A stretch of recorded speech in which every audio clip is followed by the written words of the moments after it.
Hello and most welcome to 1217. We will continue on the trodden path of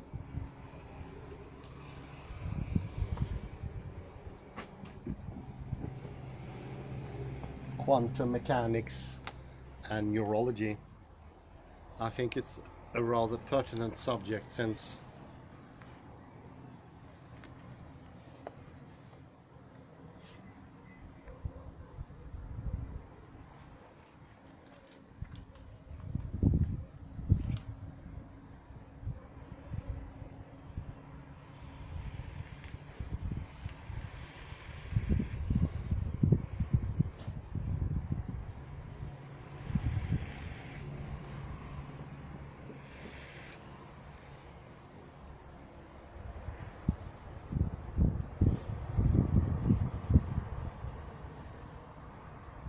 well, there are many oddities here, and one of them is why on earth is almost everything about neurology, cognition based on an outdated mold. It's becoming more and more strange when one enters a new subject, looking carefully into it and see why is the mechanical model still the biggest default mood for any observation, anything that's objective, anything that is true, and so forth and so forth.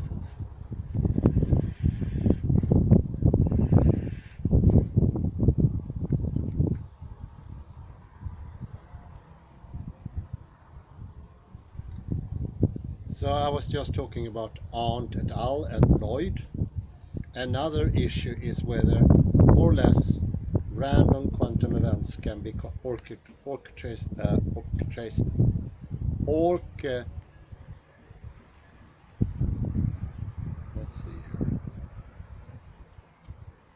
orchestrated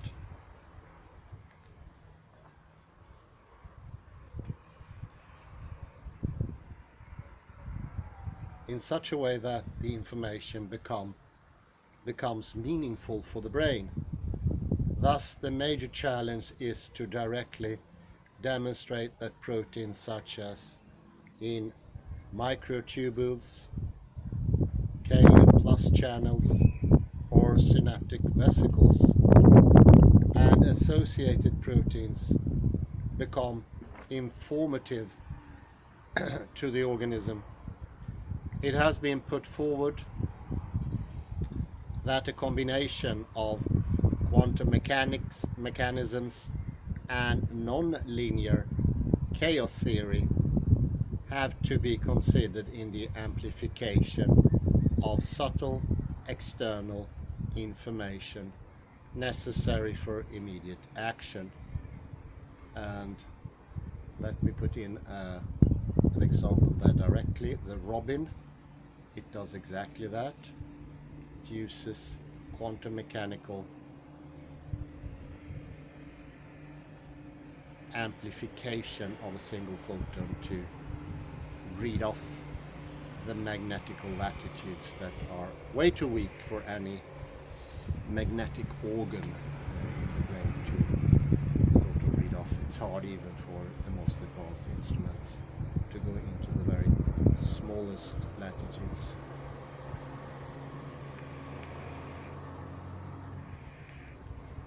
Future information, feeling of future events, may be realized by time-reversed sensing of such an event on the basis of an attractor state. According to the supercausal model of consciousness of Chris King, the constant interaction between information coming from the past and information coming from the future leads to that quantum entities that are always confronted with bifurcations between past and future causes. This involves fractal structures, chaotic dynamics that enable free choices to be performed. Consequently, consciousness should be a property of all living structures in which each biological process is forced to choose between information coming from the past and information coming from the future. Such models, including that of Vanini and Di Corpo, attribute consciousness to principles of relativity, quantum physics, fractal geometry, and on the basis of established physical applications of these theories, would in principle allow experimental testing to falsify them.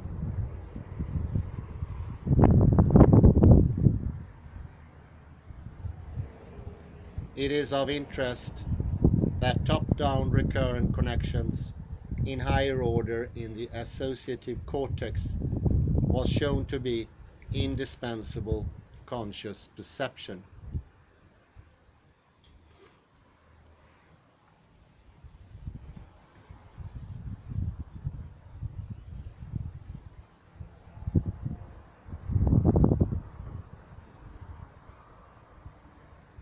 In more general terms, processing and amplification of quantum wave information in the brain may underlie the presumed higher brain or mental functions. If one assumes that such detection mechanisms does indeed operate in the brain, then the next question is whether the information to be processed is exclusively associated with quantum waves or quantum states, or alternatively with the specific proteins that carry them.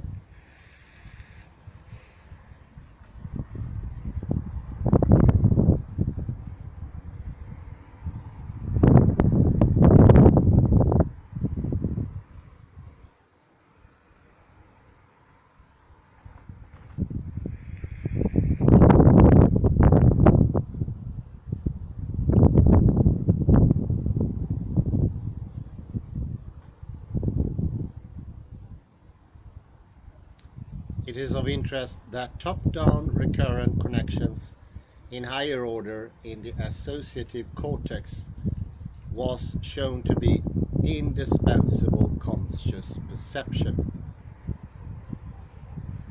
In more general terms, processing and amplification of quanta wave information in the brain may underlie the presumed higher brain or mental functions. If one assumes that such detection mechanism does indeed operate in the brain, then the next question is whether the information to be processed is exclusively associated with quantum waves or quantum states, or alternatively with the specific proteins that carry them.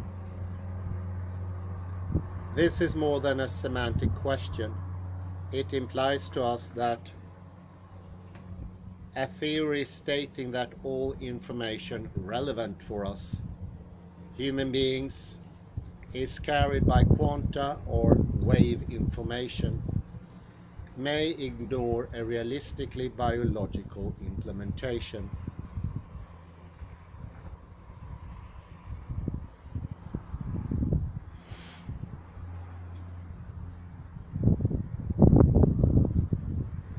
The authors prefer a functional combination on the basis of complementary classical and quantum mechanisms that nature offers.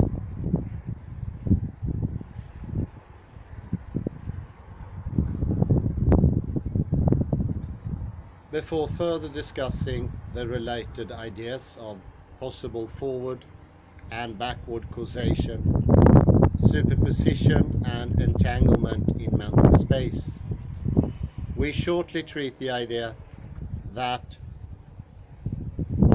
individual mind is, at least partly, an expression of universal consciousness, as opposed to the concept of the mind is merely an attribute of matter.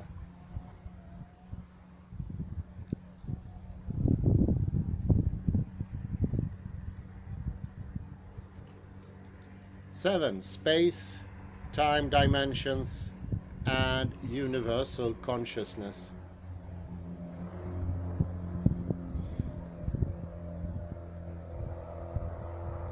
In this section we consider quantum mechanical options that assume some sort of multi-dimensionality. One line of thinking involves the idea that there are more dimensions than the four classical space-time dimensions.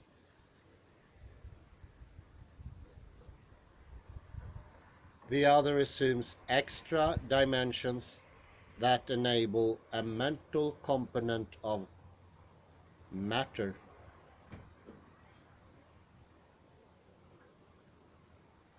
The central item here is that brain function may be altered by immersion in external quantum fields.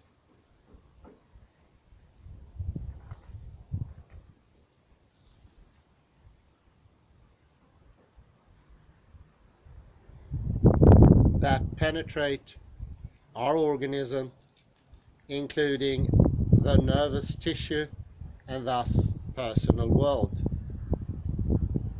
In quantum field theory, the fabric of space is visualized as consisting of fields, with a field at every point in space and time being a quantum harmonic oscillator, interacting with neighboring oscillators. Further, and also critically importantly, the wave solutions are present in pairs.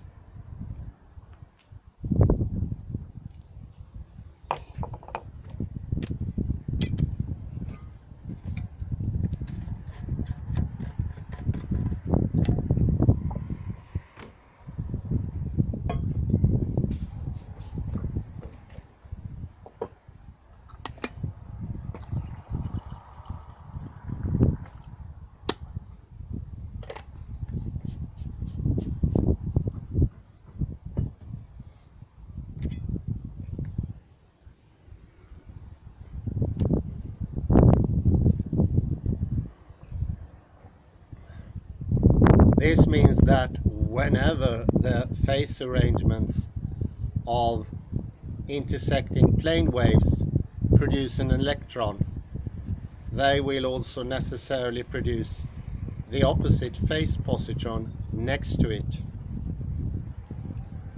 They will also have opposite spin states.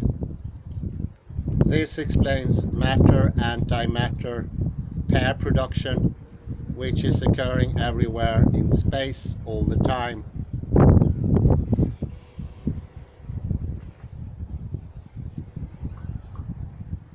Consequently, space vibrates in two distinct patterns: particles and quantum fields, which is constantly switching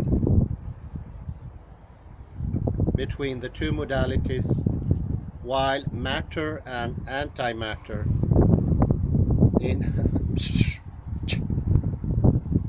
in particle or waveform travel in opposite time directions.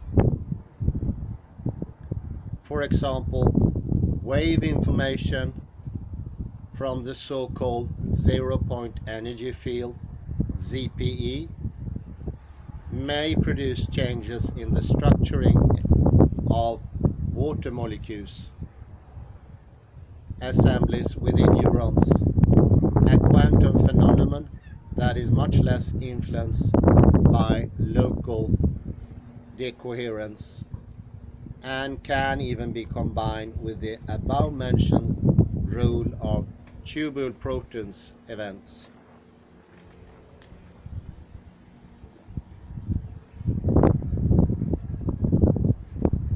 On the basis of the earlier work of Umezawa, Yasue and Jibu, memory states were projected as parts of vacuum states of quantum fields,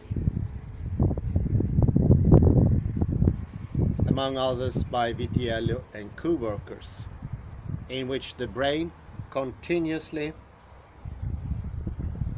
interacts with its environment, called dissipation, thereby causing a doubling of the collective brain modes in the environment are double revealed.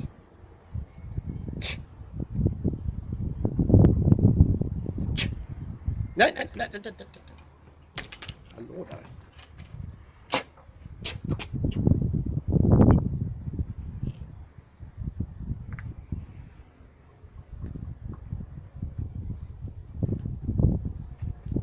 According to this model, this yields the possibility of external memory storage without the internal... Nej men sluta!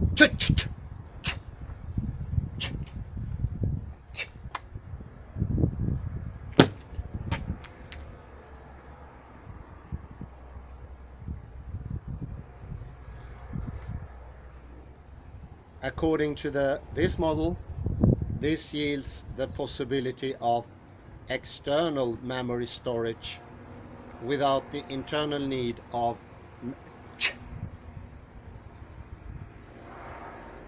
No. Go.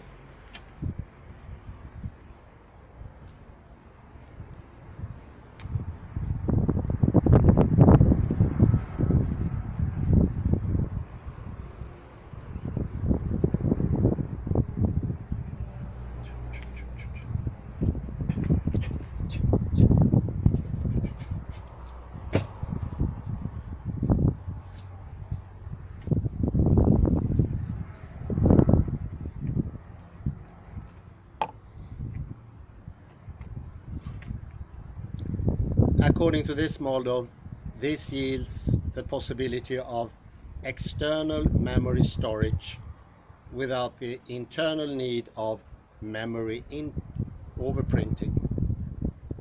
The dissipation process was supposed to generate the unidirectional time perception, but implies entanglement with the coded vacuum states. In later interpretations, aspects of chaos and quantum noise, as well as more classical elements such as electric and magnetic fields, were included in the search for a transitional dynamic brain model housing both classical neurobiological and quantum chaos aspects.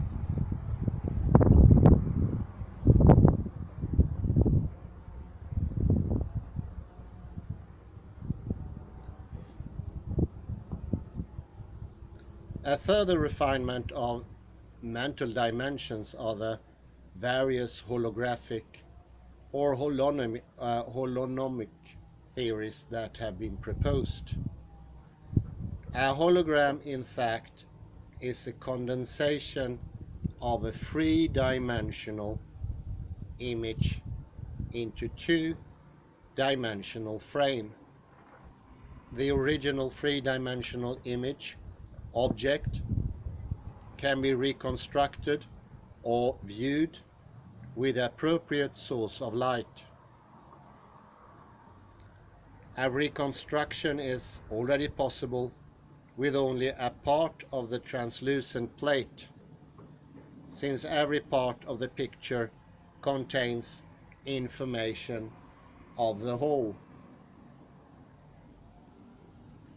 Yet, the smaller that part is, the less accurate the image becomes, exhibiting a lower resolution.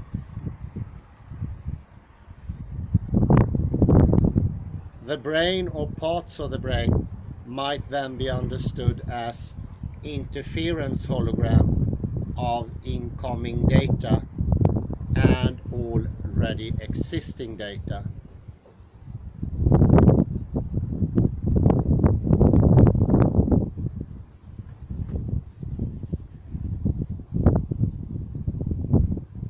If the particular information is properly exposed, a rather complete information about the outer world is obtained.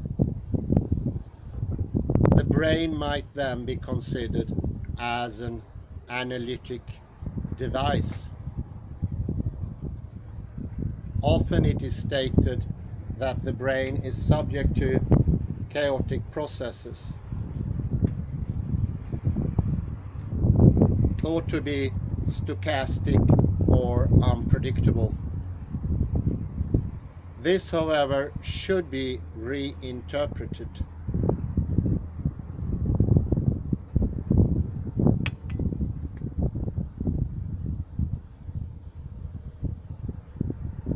Chaotic in this case means that small perturbations in an otherwise deterministic 3- or 4-dimensional universe might eventually lead to relatively large changes when sufficiently long time elapses. In other words, non-linearity is at stake.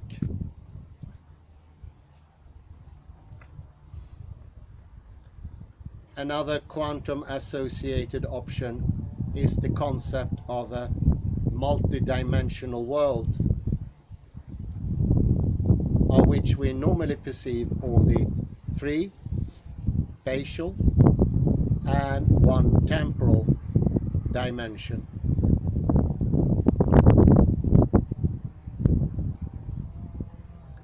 Bohm and Heidegger hypothesizes that additional dimensions are necessary to describe quantum processes and to avoid probabilistic theories. Bohm proposed that our apparently 3-dimensional spatial world has a 2-arrow bidirectional time dimension.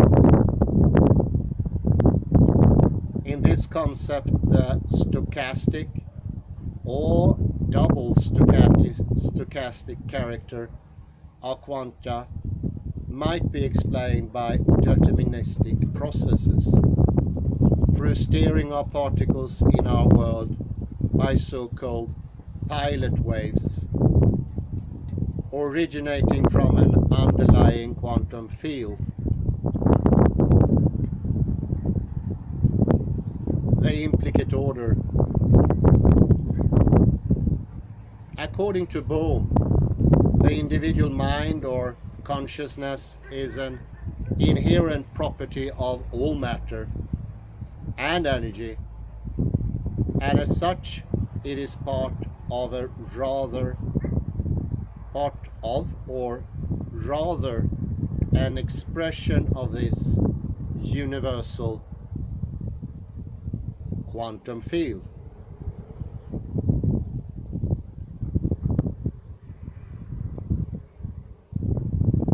This concept of quantum field also explains the phenomenon of entanglement, that is, non-locality.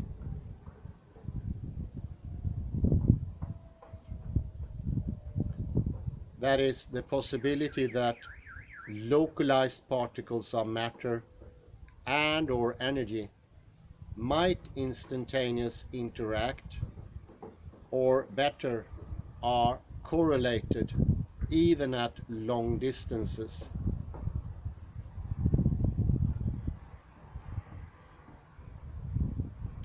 The universe is thus seen as a giant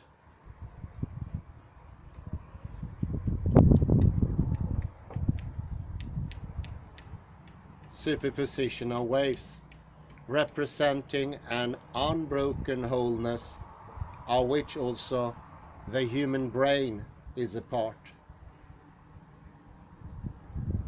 In this framework, mind and consciousness are superposed states, and thoughts, intentions, and acts of observation can lead to the local collapse of wave information. Recent experimental work on molecular teleportation, Zeilinger, and in line with MRI technology, Marser and Schempp, is suggestive to envision that through entanglement of particles,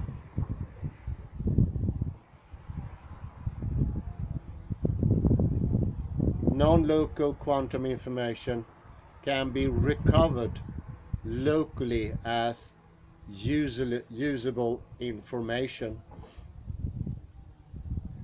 Information creates matter or energy, and vice versa.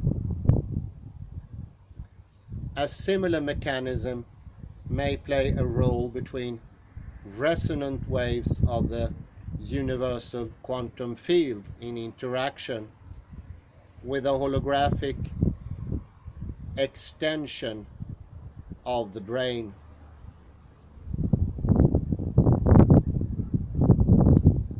According to this hypothesis, mental processing, including consciousness, information can be transferred from a quantum field domain and as a result, the individual mind is entangled with a universal mind.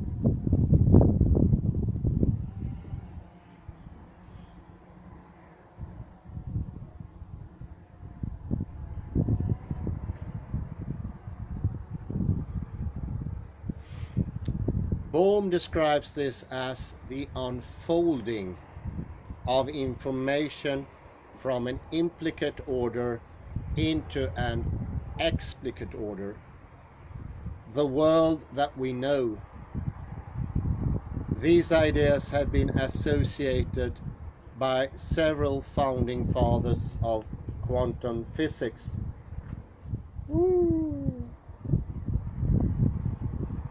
With the Upanishads idea that the personal self equals the omnipresent, all-comprehending, external, eternal self.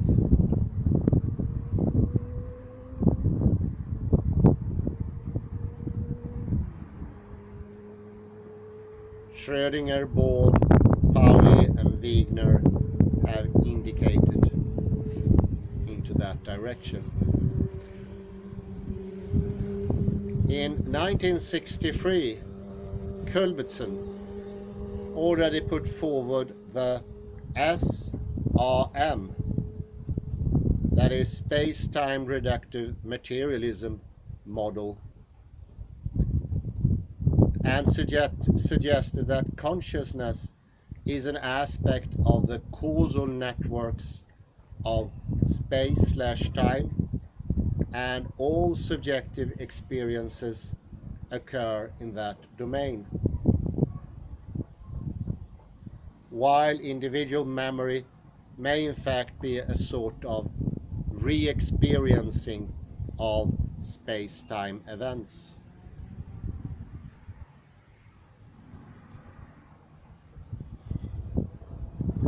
This is in line with classical panpsychism, in which all matter is to some extent conscious, and also resembles ideas on external memory by the above-mentioned holographic and brain dissipative theories of Pre-Brown and Vitiello.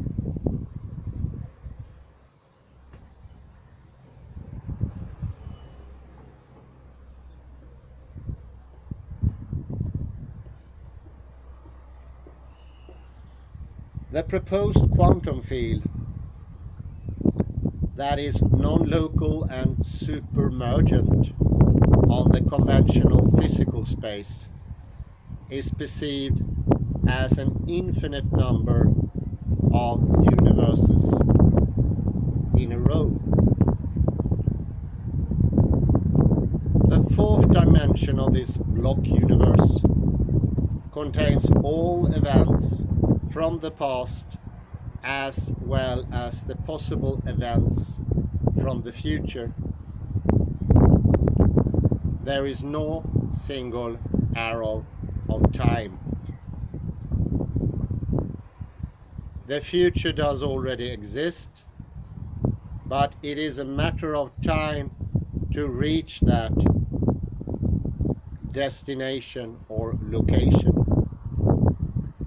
Time proceeds both forward, which is our conception of time, and backward.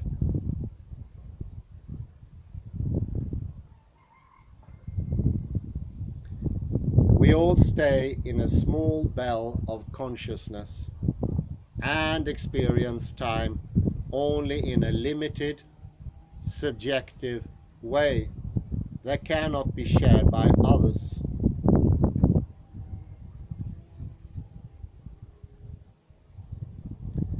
The American physicist John Archibald Wheeler suspects that reality exists not because of physical particles, but rather because of the act of observing the universe.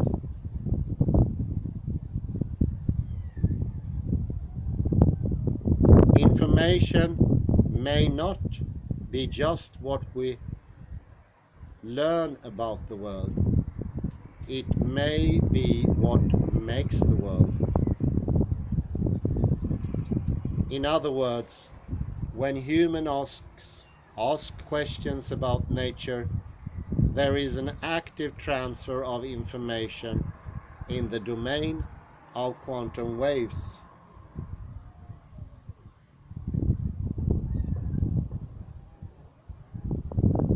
Where, in principle, backward causation from the future is possible. The second arrow from future to past remains hidden, unnoticed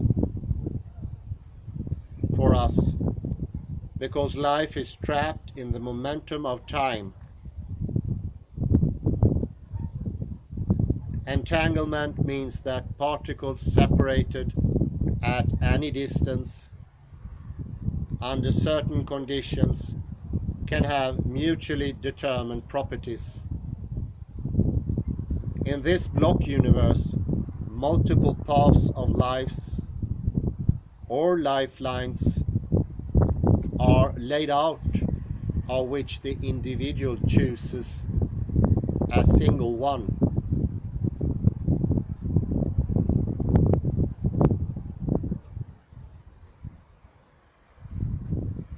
Consequently, this concept allows free choice and therefore is not deterministic. Such non-locality becomes manifest by observation or collapse of the wave aspect, as has been shown by electron spin orientation or polarized light.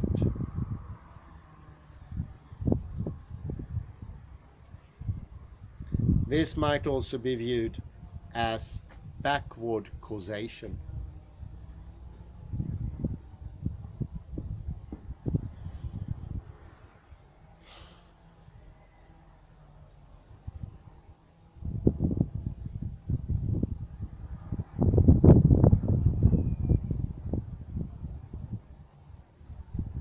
There's a depiction here called the information universe.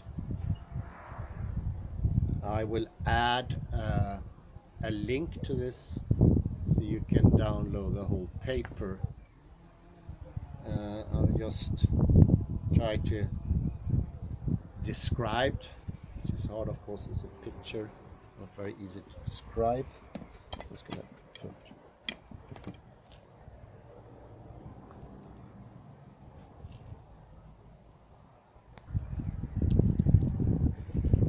So I'll try to depict the information universe. It's a rather nice diagrammatic. How the information field is, one could say, in the foundation of universe. This equals the understanding from Auger Bohr that existence doesn't really carry any reality with it. It is not action related. It is static. It's an artifact of a specific philosophical strain in the Western world. Might be caused by a misunderstanding of grave nature.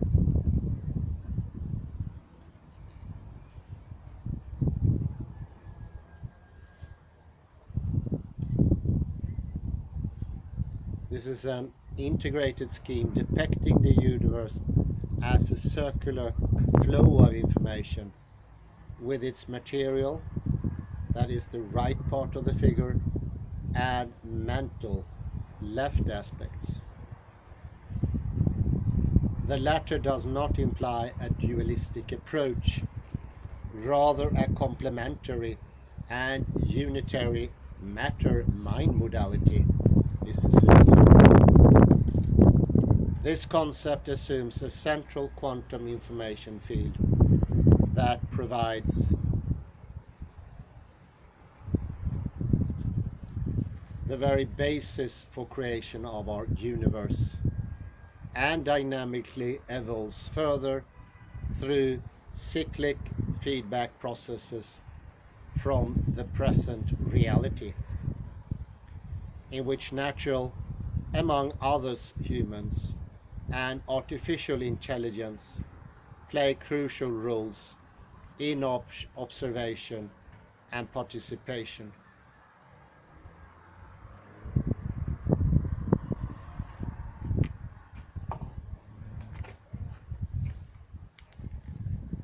According to Wheeler's 1990 and Feynman's electrodynamics, emitters coincide with retarded fields, which propagate into the future, while absorbers coincide with advanced fields,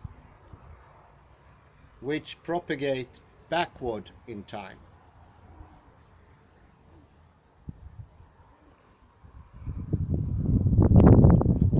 This time symmetric model leads to predictions identical with those of conventional electrodynamics.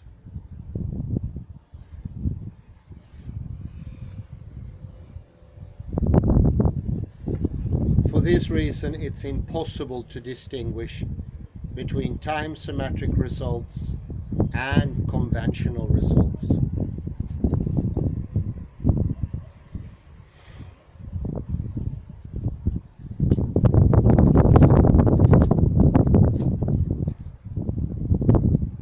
In his transactional interpretation of quantum mechanics, John Cramer stated that nature, in a very subtle way, may be engaging in backwards in time handshaking.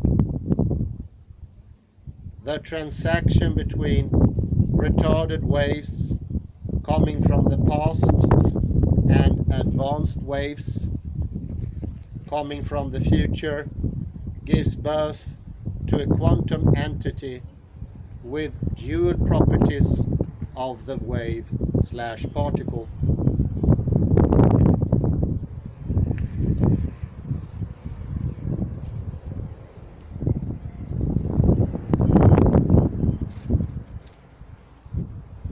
Coming from the future gives birth to a quantum entity with dual properties of the wave particle.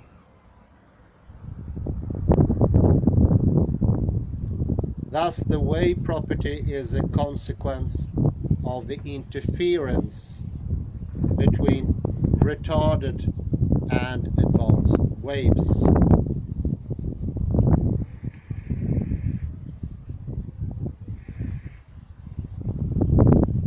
The particle property is a consequence of the point in space where the transaction takes place.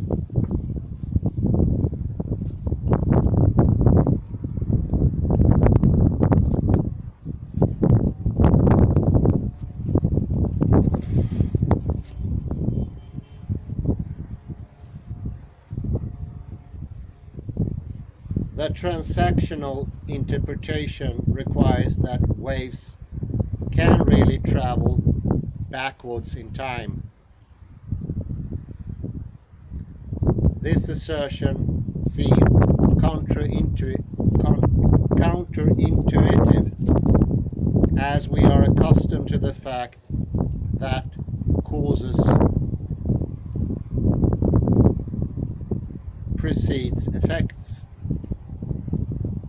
It is important to underline, however, that unlike other interpretations of quantum mechanics, the transactional interpretation takes into account special relativity theory, which describes time as a dimension of space. As mentioned earlier, of note, the completed transaction erases all advanced effects, so that no direct advanced wave signaling is possible.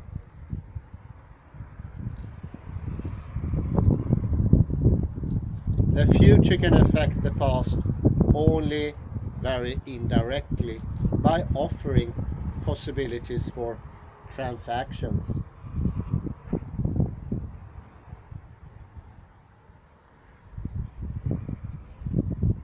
King 2003 stated, "The handshaking space-time relation implied by the transactional interpretation makes it possible that the apparent randomness of quantum events masks a vast interconnectivity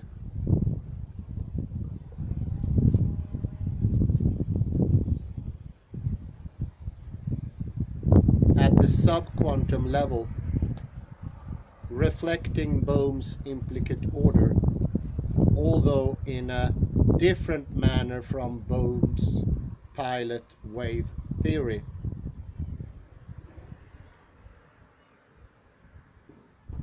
Because transactions connect past and future in a time-symmetric way, they cannot be reduced to predictive determinism.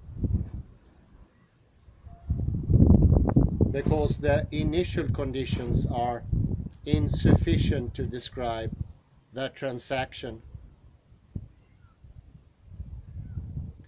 which also includes quantum boundary conditions coming from the future absorbers.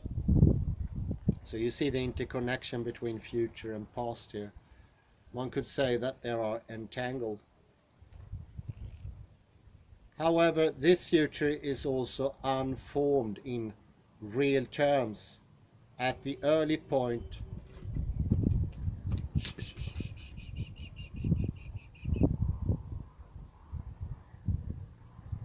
at the early point in time emission takes place.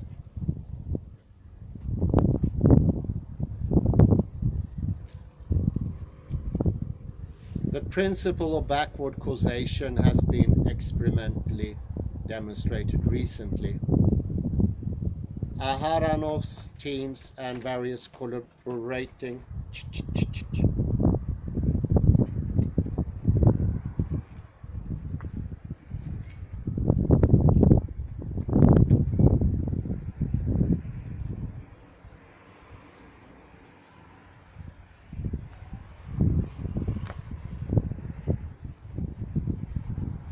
studied whether the future may influence the past by sophisticated quantum physics technology.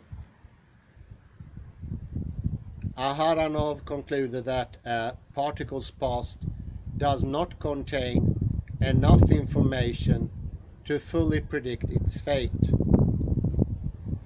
But he wondered, if the information is not in the past, where could it be? Clearly, something else must also regulate the particle's behavior.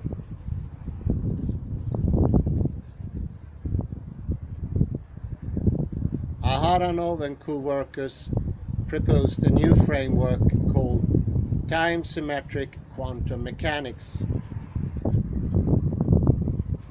Recent series of quantum experiments in about 15 different laboratories around the world seem to actually confirm the notion that the future can influence results that happened before those measurements were even made.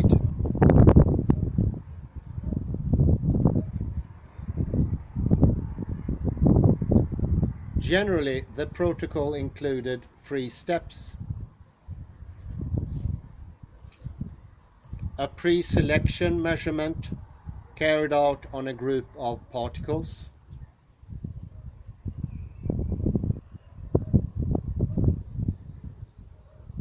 An intermediate measurements and a final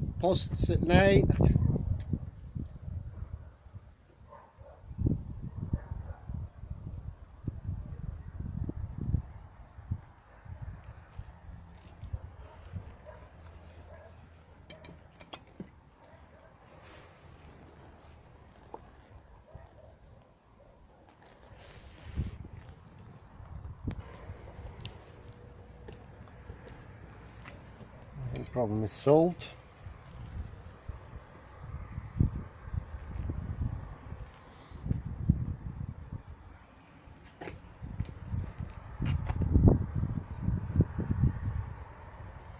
Aharonov and co-workers proposed a new framework called time-symmetric quantum mechanics. Recent series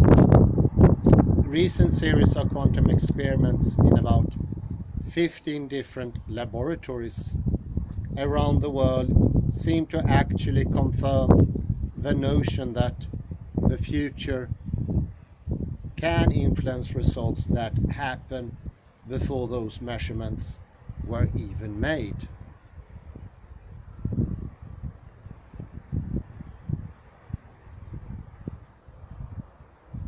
Generally, the protocol included 3 steps.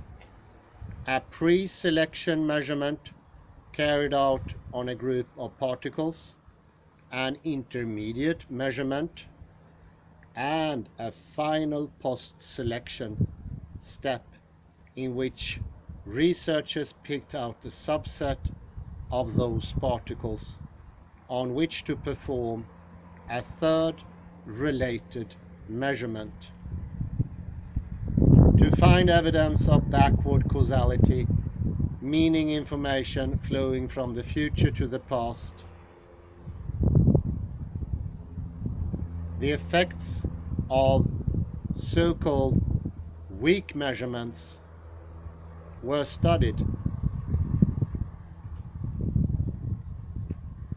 Weak measurements involve the same equipment and techniques as traditional ones, but do not disturb the quantum properties in play. Usual strong measurements would immediately collapse the wave functions in superposition to a definite state. The results in the various groups were amazing. Repeated post-selection measurement of the weak type changed the pre-selection state, revealing an aspect of non-locality. Thus it appears that the universe might have a destiny that reaches back and collaborates with the past to bring the present into view.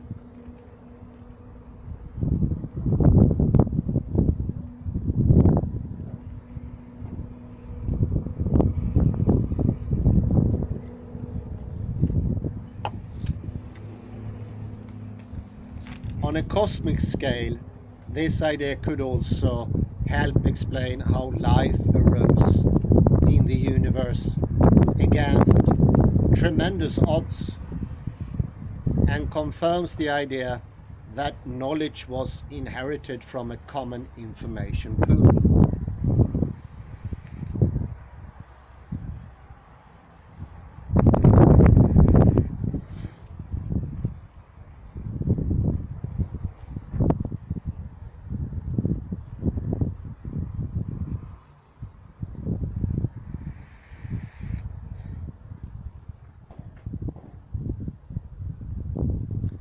It has been estimated that the brain's basic range of activities is driven by between 100,000 and 1 billion different chemical reactions every minute.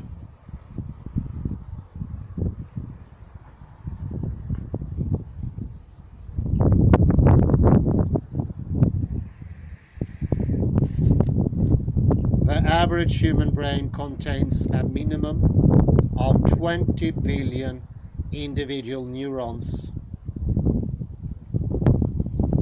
or nerve cells, and each neuron can interact with 1,000 to 10,000 other neurons.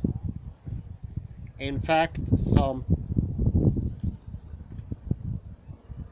what could that be, 10 to the potency of 12 or to 10 to the potency of 13 interconnections come into play in this regard.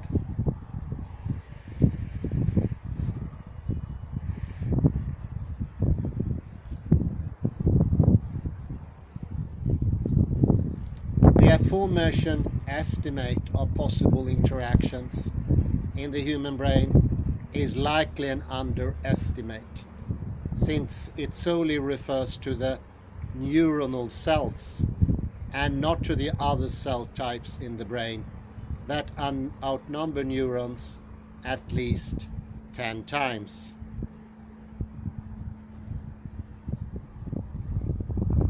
All of this represents a workspace with a horizontal type of cellular organization, but there is also an underlying deep structure of hierarchically nested microstructures of cellular organelles.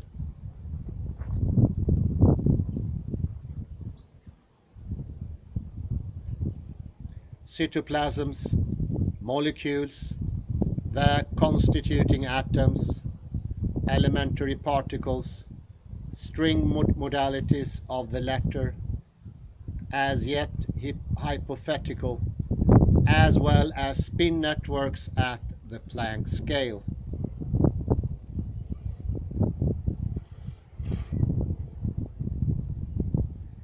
This constitutes an immense, multi-layered, vertical, emergent organization that,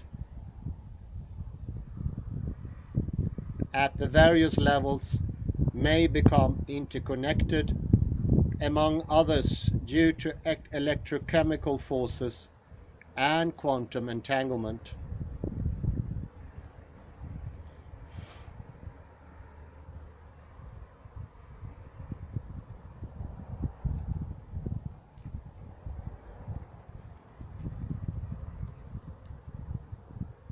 These connections are far from being well ordered, since in fact chaos is very central in brain's processes.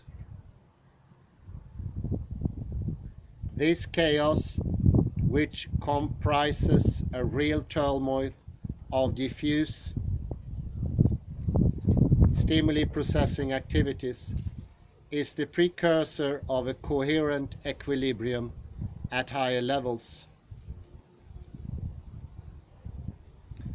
Brain researchers have observed a similar phenomenon in which the creative mind initially processes totally chaotic and even contradictory concepts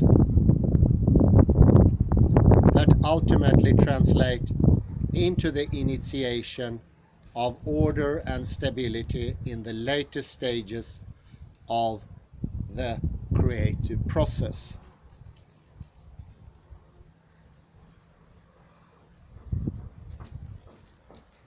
Hence, contrary to the law of entropy, biological evolution as expressed in brain function is moving towards a state of negentropy or syntropy, as noted by many, but most notably Schrödinger. In this process, useful information is collected that enables evolution to unfold in an open system, so as to allow the brain to absorb new information and adapt it in an extremely rapid manner in highly complex ways. Ilya Prigogine proposed that each organized system dynamically shifts between a state of entropy and negentropy, that is, between chaos and order. Moreover, the greater the system's potential instability, the more readily it adapts and will anticipate future events.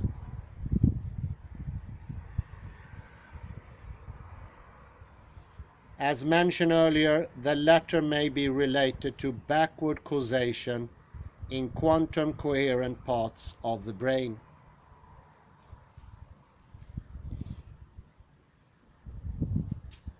Several authors have indicated that in brain function, local, that is internal, electromagnetic fields play a crucial role in the coordination of the various parts of the brain.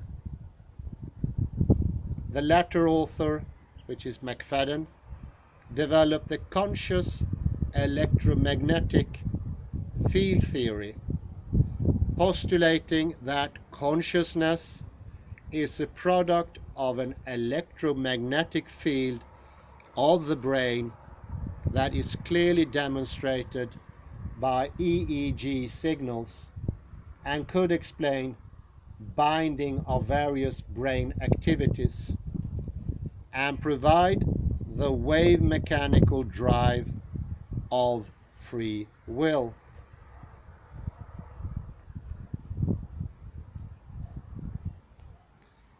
It is postulated that digital information within neurons is pooled and integrated in the form of such a field, and that this electromagnetic information field feeds back to influence neural firing and is downloaded to motor neurons in order to communicate its state to the outer world. The model thereby introduces a sort of dualism rooted in a physical instead of a metaphysical framework.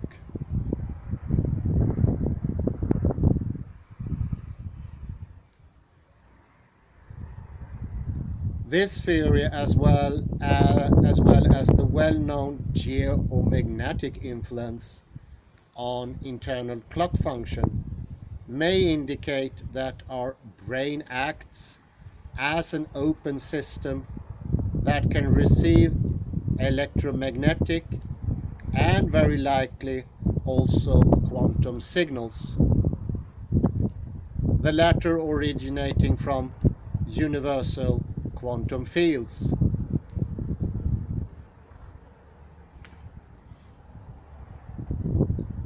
A supposed example of the latter is the earlier mentioned zero-point energy, the ZPE field, that may function as a general information storing quantum domain.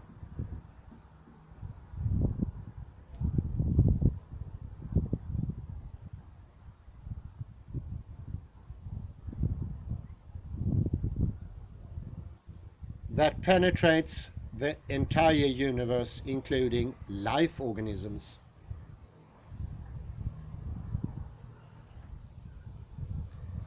It is supposed to be atemporal, containing all time and all possible paths for human history and individual life, and in this sense can be regarded as a many world domain.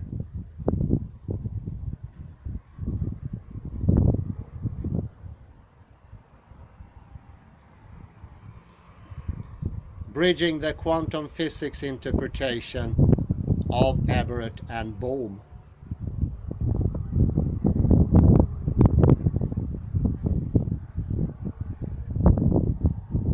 It has been recently proposed that Casimir phenomena of the ZPE field that can transform virtual particles in particles with mass dimensionally could operate in the neural synaptic space at the level of the cerebral manifold, being instrumental in the creation of cosmological consciousness.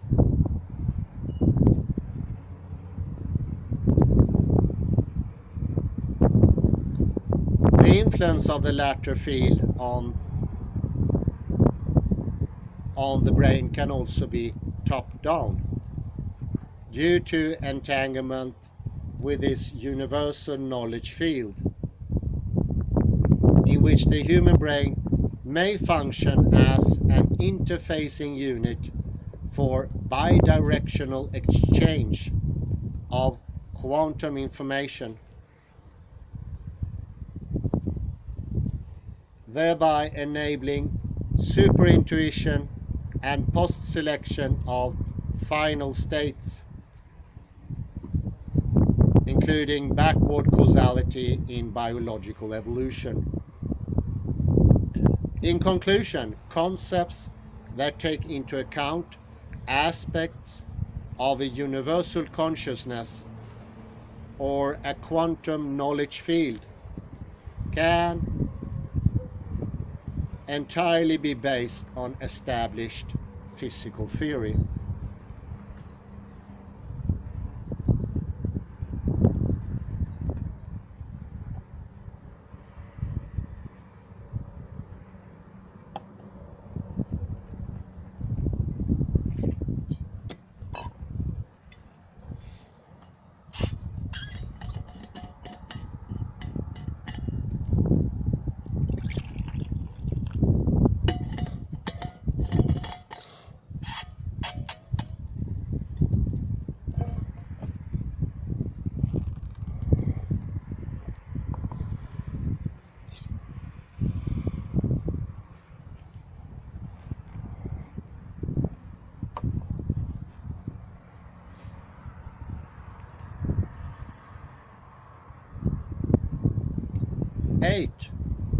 an attempt to integrate the two supercausal brain models,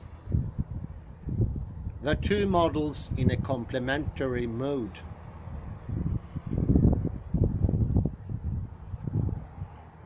So far we have described and analyzed the two kinds of mind theories independently. One with a predominantly quantum physical and others with a neurobiological signature.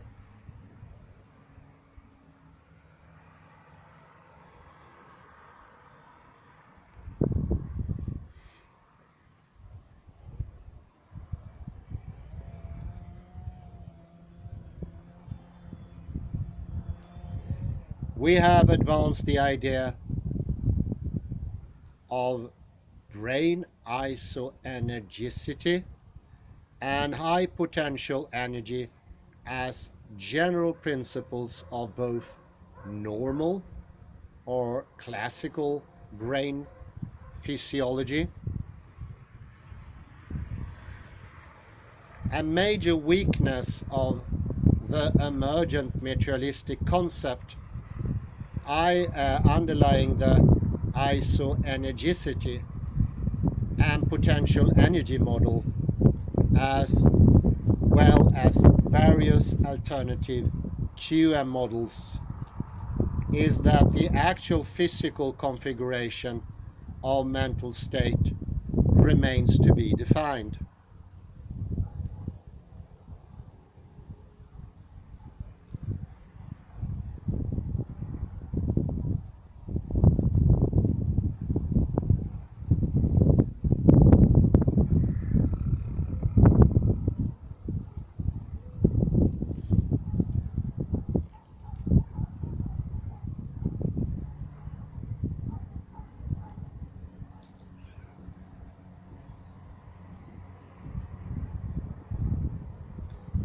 The principles of isoenergicity,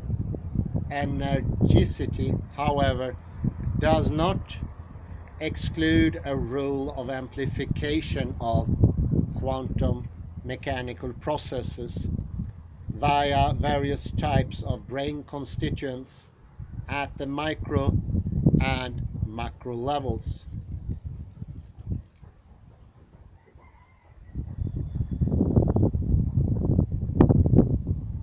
It is, in our opinion, beyond any question that quantum mechanics is relevant to understand cerebral, molecular and submolecular processes. Moreover, quantum mechanical theories appear useful to model the time structure of brain information processing. The quantum mechanical theories can be divided into two lines of ideas. Either the brain is considered as a part of a universal quantum field,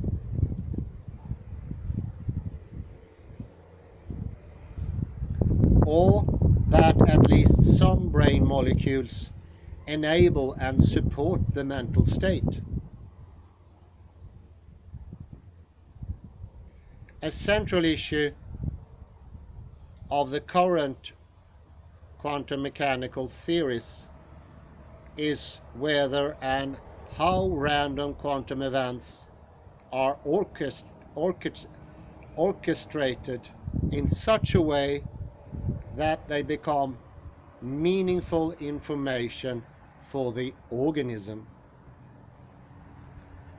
The various molecules assumed to be directly involved, such as tubulins, plasma water, and ion channels, are unspecific in terms of biological functioning.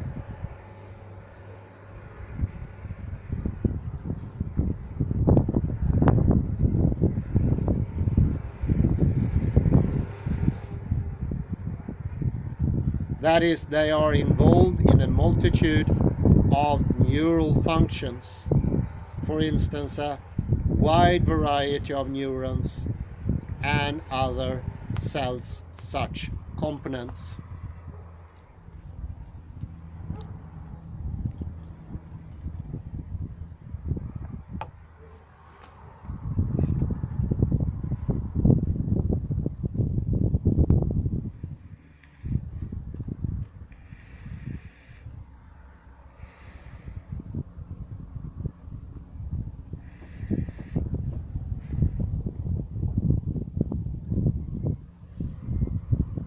Yet specific quantum wave information may be accommodated in the brain by holographic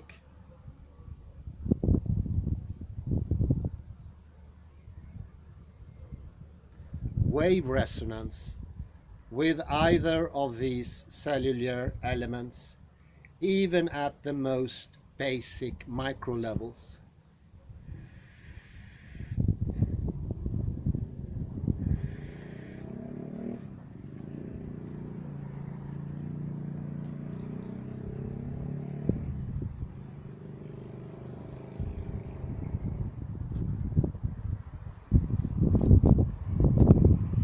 Therefore, we provide a framework for bridging the two seemingly unrelated approaches. We came to the conclusion that both approaches are not mutually exclusive and may well operate in concert, yielding the concept of a bicyclic mind, interacting bottom-up and top-down information flows that collectively acts as a cyclic operating workspace.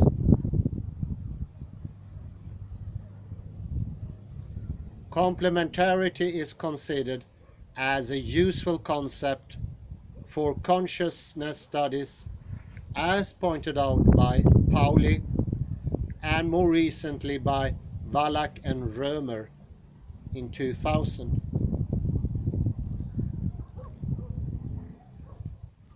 The combined mechanisms, in our view, are housed in a number of nested spatiotemporal domains that allow the bidirectional flow of information,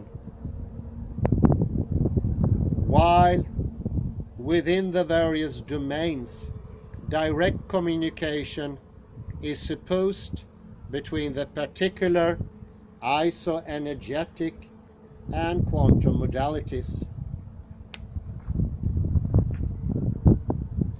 For example, through wave-particle transitions and or coherence-decoherence cycles.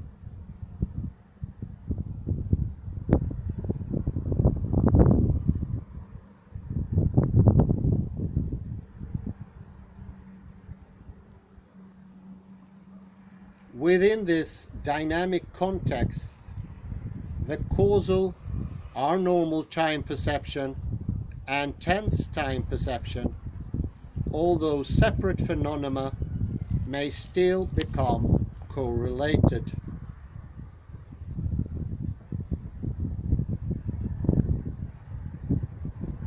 A potential cosmic character of mind. Some quantum mechanical mind theories assume that personal consciousness is part of some kind of a cosmic or universal consciousness.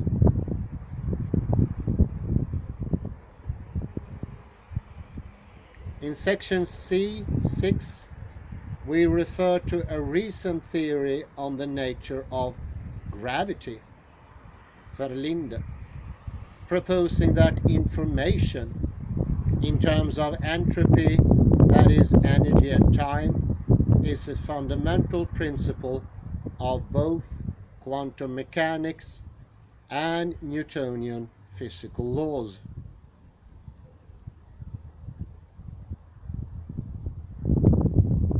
Whether or not a physical configuration contains useful information intrinsically depends on the interpretation by an observer, that is, the human mind, something that is proposed in the Orthodox Copenhagen interpretation. If so,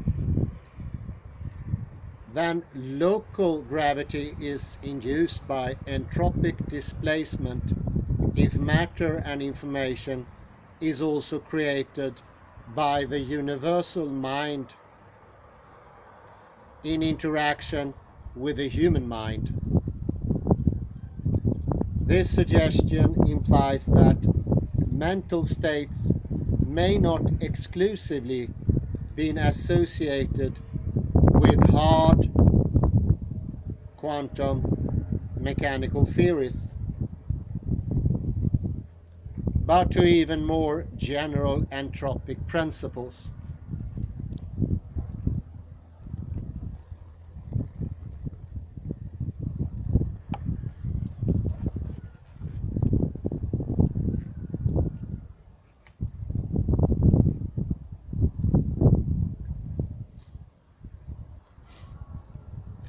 In the author's view, consciousness is more than reflexive cognition or a causally closed physiological phenomenon.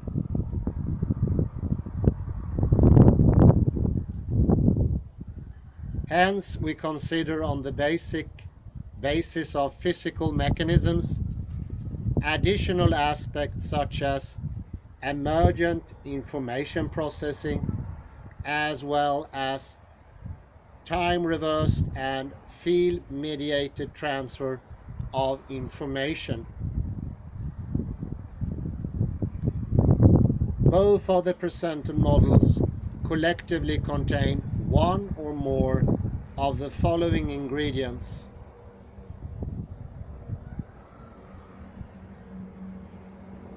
First, they avoid classical causation, raising the possibility that mental states are not governed by presumably deterministic neural processes.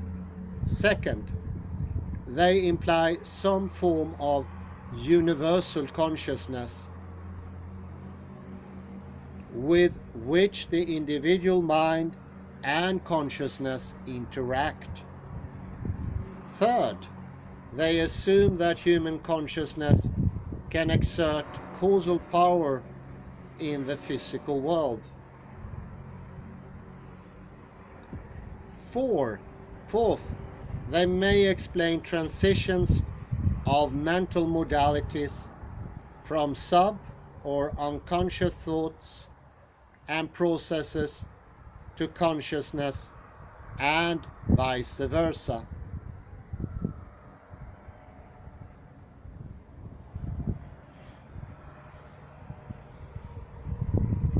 Fifth, they make a distinction between time perception and common physical external time. Sixth, they allow non-temporality of the past, present and future, that is, allowing backward causation.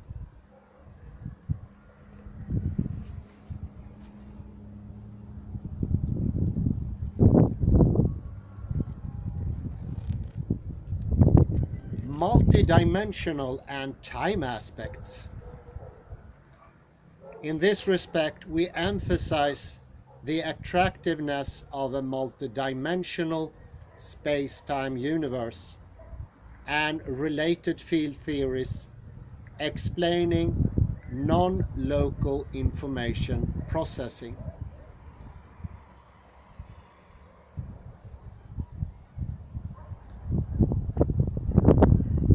We also assign the possibility of time symmetry and consequential backward causation being founded in an advanced physical concepts.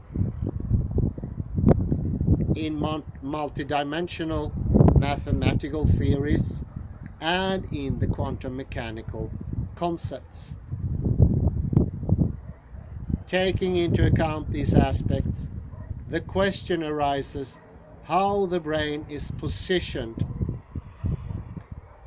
in this holonomic system and acts as a quantum sensing agent. Of note, in some of the mentioned quantum mechanical brain theories, dualism of mind and matter is tacitly assumed, but not preferred by the present authors, since they presume a physical basis for both classically defined brain function and quantum field mediated information flow.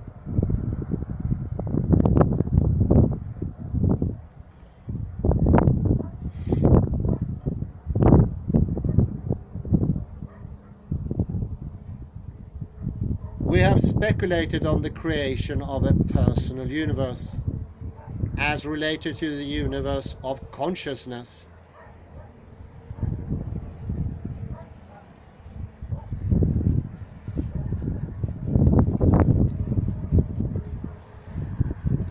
Of Edelman and Tonini during life, and the possibility of a bidirectional time domain in which the bifurcation of past and future events produce the present.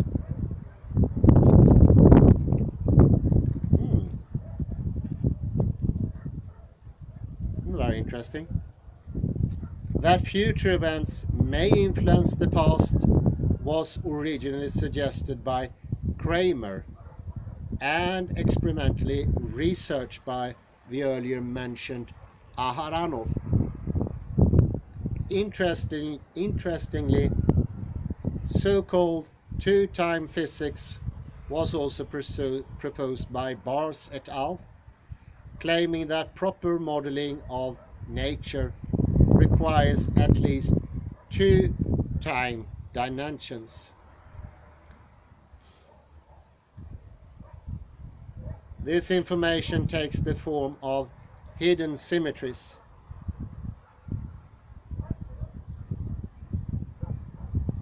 dualities, and other non-trivial structures, which are hard to notice by the 1T physicist. For systems that are already understood,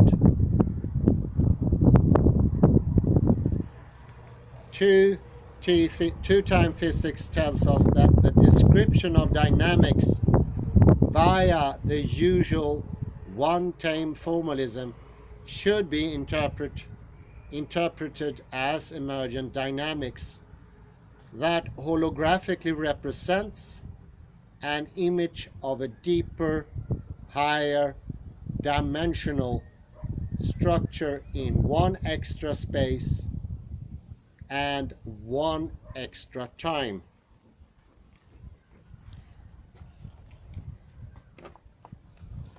Short pause here.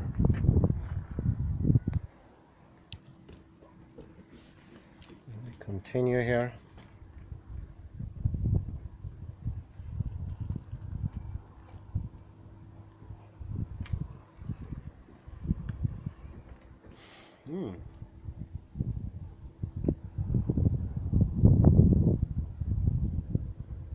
We also assign the possibility of time symmetry and consequential backward causation. This is mentioned by Edelman and Tonini 2000, and also exposed or expanded by King 2003.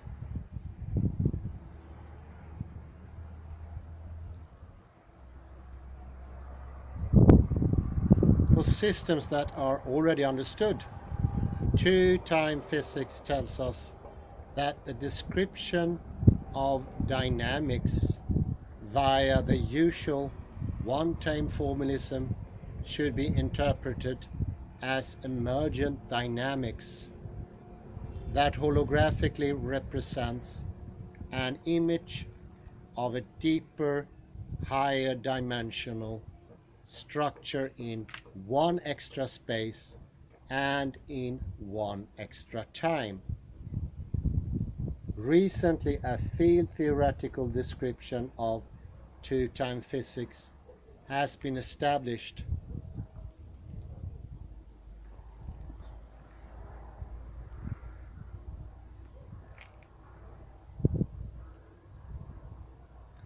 Amazingly, the best understood fundamental theory in physics, the standard model of particles and forces, SM, is reproduced as one of the shadows of apparent field theory in 4+2 dimensions.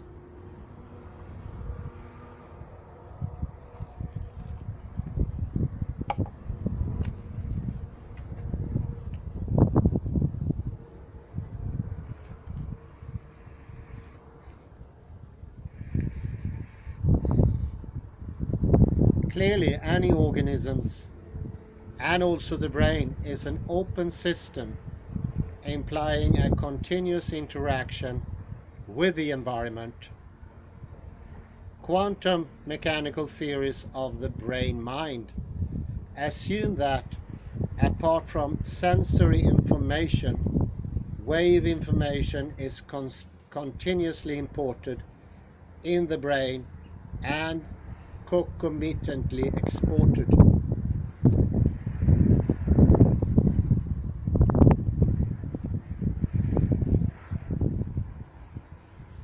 Moreover, a viable open system maintains a maximal potential energy and isoenergicity for expressing a maximum alternative brain states by sequential as well as parallel transitions. Hence, not only a personal universe can be built up and maintained,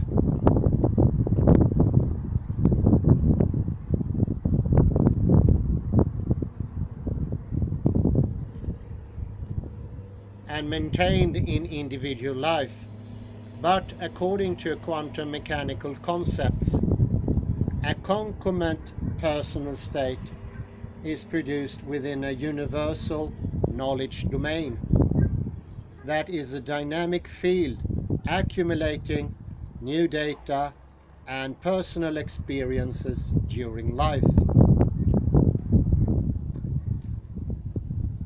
These field properties may obey other laws or descriptions than the laws that are instrumental in the description of the world from which they originate. Universal consciousness, originally pictured by David Bohm as an implicate order, exhibits a physical nature that allows bidirectional interactions with human consciousness and mind.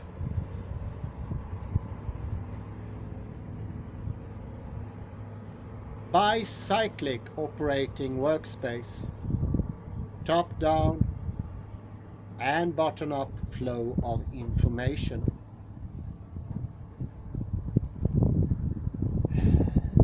The quantum field theories display both bottom-up and top-down aspects, and this is also true for the various isoenergetic,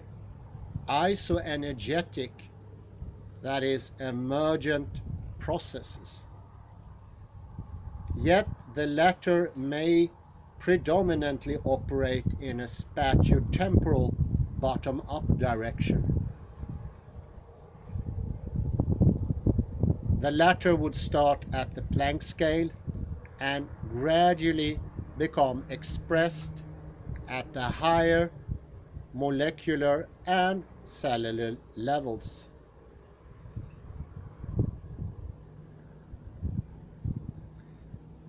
Interestingly, Such a combined vertical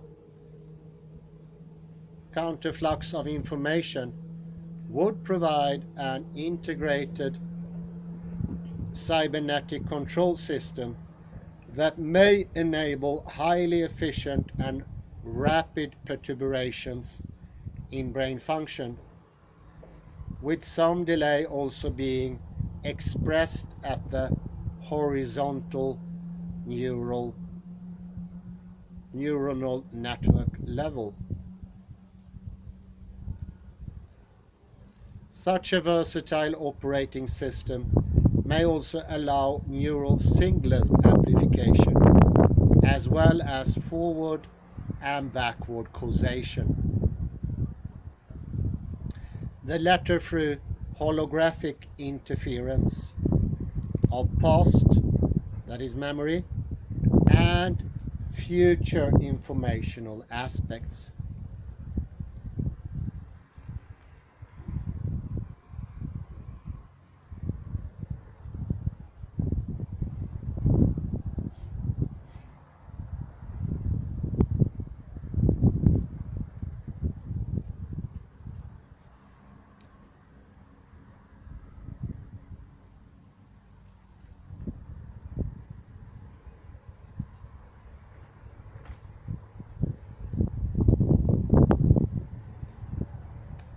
This physically based brain structure may be instrumental in a complementary mode of recurrent type of information processing that may be crucial for integral mental perception and causation, and can also accommodate symmetric time concepts.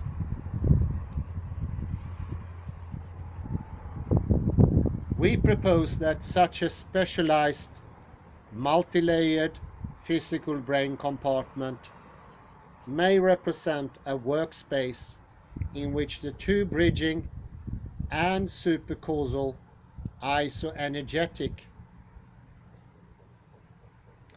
and quantum processes act in concert in a complementary manner. We envision this operating system being organized as a number of nested spatiotemporal domains that allow the bidirectional flow of information bottom up and top down. Within the various domains, an optimal communication might occur between the isoenergetic and quantum-based information flows. Through wave-particle transitions, as well as coherence-decoherence cycles. Within this dynamic context, the causal or normal time perception and tense time perception are separated but can be in correlated state.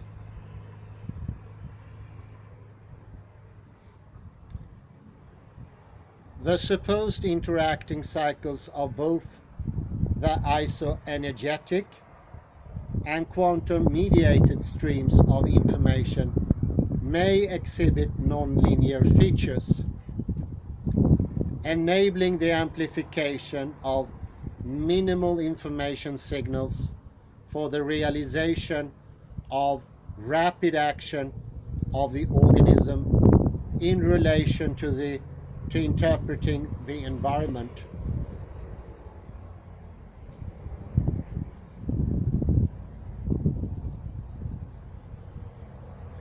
In a sense, this micromodel shows similarities with the sequence seeking and counterstream macromodel for information processing in the cortex.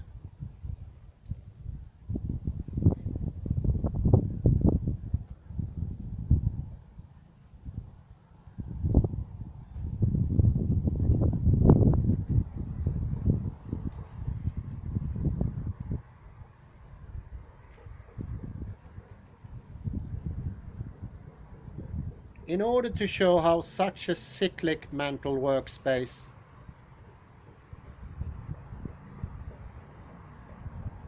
could operate at the atomic, molecular, and field levels, we present one example of a potential bidirectional information flow that is based on the central role of the calcium 2 ions under the control of various neuronal proteins. In this concept, calcium 2+ is viewed upon as an informational vehicle influence the activity state of the neuron.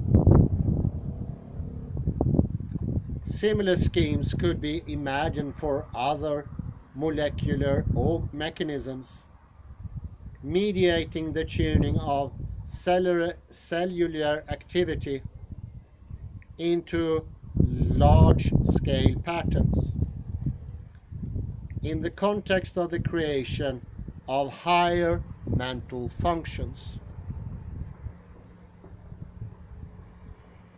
As potential candidates,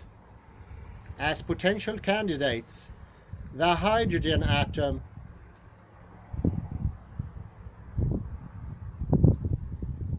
in relation to H2O and unpaired electron spins as present in DNA, other metal ions as well as present in O2 and NO molecules, if associated with membrane proteins, have been proposed.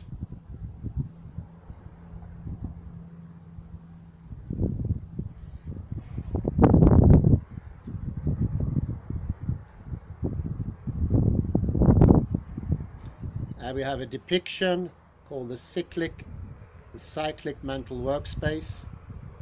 It starts out in two ends at the same time in the shape of a Möbius strip.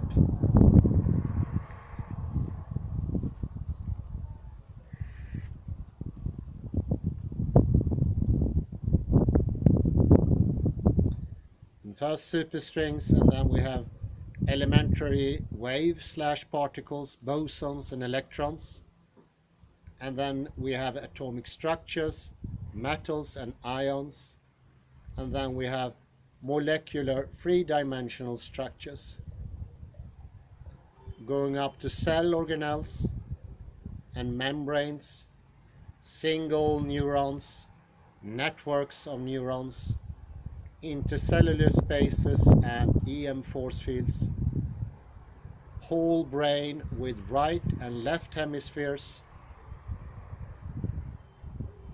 brain as part of the nervous system and whole body,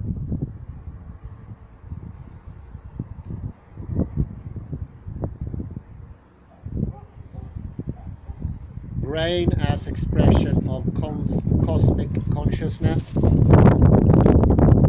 and spin network on Planck scale.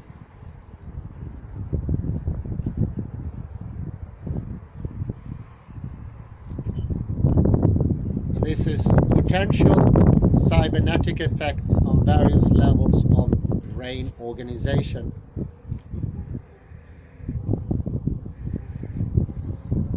Starting in the upper middle part and following a sequence to the right, the following elements are pictured: spin networks on the Planck scale, superstring modalities of elementary particles,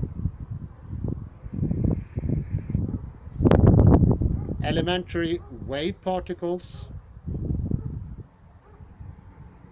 like bosons, electrons, atomic structures such as metals and ions, molecular three-dimensional structures, cell organelles and membranes, single neurons, networks of neurons, intercellular spaces and electromagnetic force fields.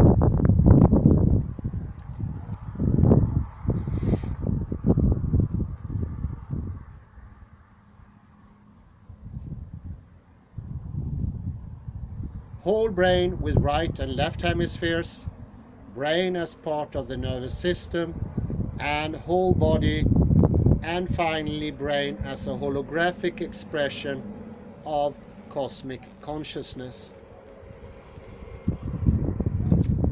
A hypothesized mental workspace is depicted in the center with bidirectional, circular or quantum and isoenergetic information flows. The two domains may be quantum correlated.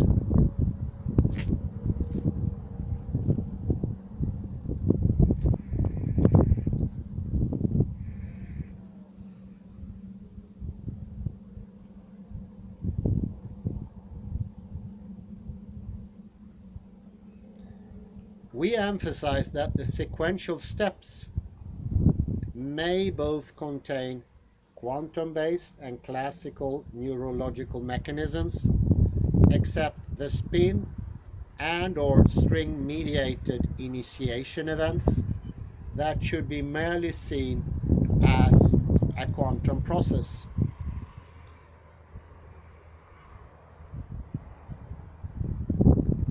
At the bottom micro level, such an information flow may be initiated on the level of string-mediated collapse of wave function and or may operate through spin-dependent transformation of classical and quantum mechanical information. That may also be the basis for the so-called quantum potential or pilot waves of the implicate order proposed by David Bohm.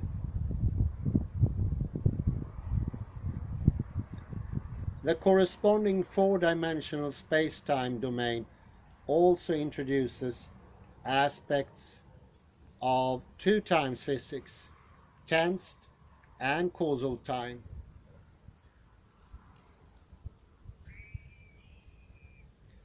Penrose, 1989, proposed that spin networks could be fundamental in the description of space-time in a background-lacking manner. See for the latter also Rovelli and Smolin. In the brain, spin networks were pictured as electron-unpaired electron spins that represent pixels, collectively forming a mind screen that is known to be highly sensitive to fluctuating internal magnetic fields and action potentials.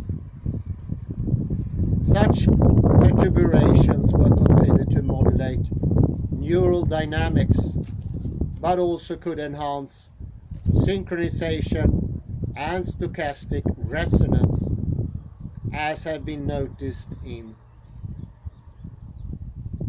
brain. The particular spin chemistry bridges classical neural activity, serving as an input via the magnetic influences on biochemical processing. Spin network dynamics may enable a quantum decoherence resistant entangled modality of wave collapse, since through tunneling they are rather insulated from the environment in the decoherence-free subspaces, while repeated attention and intention, which is the Zeno effect, may help in promoting coherent quantum states. I will finish off with the summary, but I will also mention the Zeno effect. The Zeno effect is the more awareness you put on something, the slower time goes. And this is amazingly enough also an external clock device will be affected of this. This is a magical bridge between the classical time and the quantum time. And it's of course a parallel to the Greek philosopher Zenon and his idea of the hare and the tortoise. goes slower, slower, slower, slower. And this shows that awareness intention is a co-creative force in the universe. So the degree of our attention awareness will decide how much reality we get, how much information, knowledge, and also considering the two-time concept, we will be able more to strive into the future and predict future events. I mentioned earlier that there are almost none, I think it was almost zero, big business leaders, politicians, influencers who were classical physical, because they would never be able to predict, make prognosis of the future. They will be not, so to say, steering their own lives. And also on the other side, everyone beneath that level are all classical. They have very little, if any, influence on their lives. Their lives seem to be determined from the start, seem to be determined by factors that are never in their hands. They all live through a classical worldview where things sort of causally affect each other, and thereby their influence cannot be anything. And this is a perceived reality. It is actually classically experienced. And that is very important. Classical physics, it's not an ideology or a belief. You cannot get rid of it. What you can do is expand it. And once you understand, it's a narrowing of reality.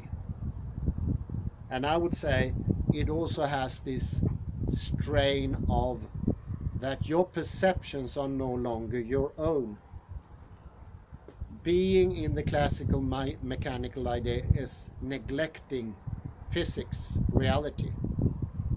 And you will be living in a representational left hemisphere mood. And the things that you experience are inherited or influenced by das Man, the collective. And that means there is no freedom in perception or cognition as we usually assume from the classical model. It's quite hard here. It shows that a large majority of people today, in contrast with what used to be the case, do no longer experience by themselves. Our experiences are from others, or from what we think others experience.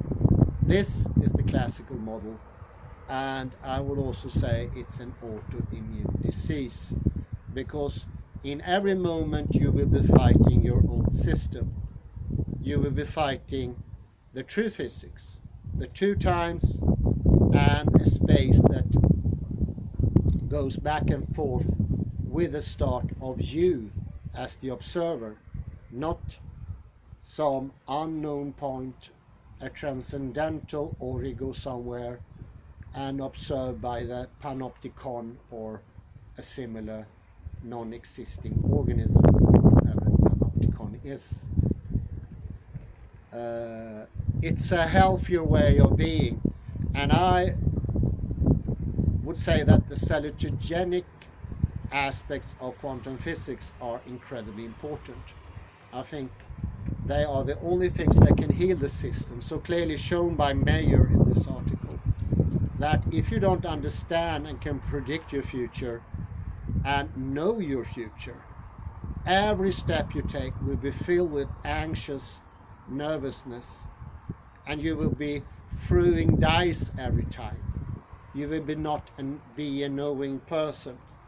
You will definitely not be Julius Caesar in his description of the Gallic Wars, where he intercepts the idea of the Gauls.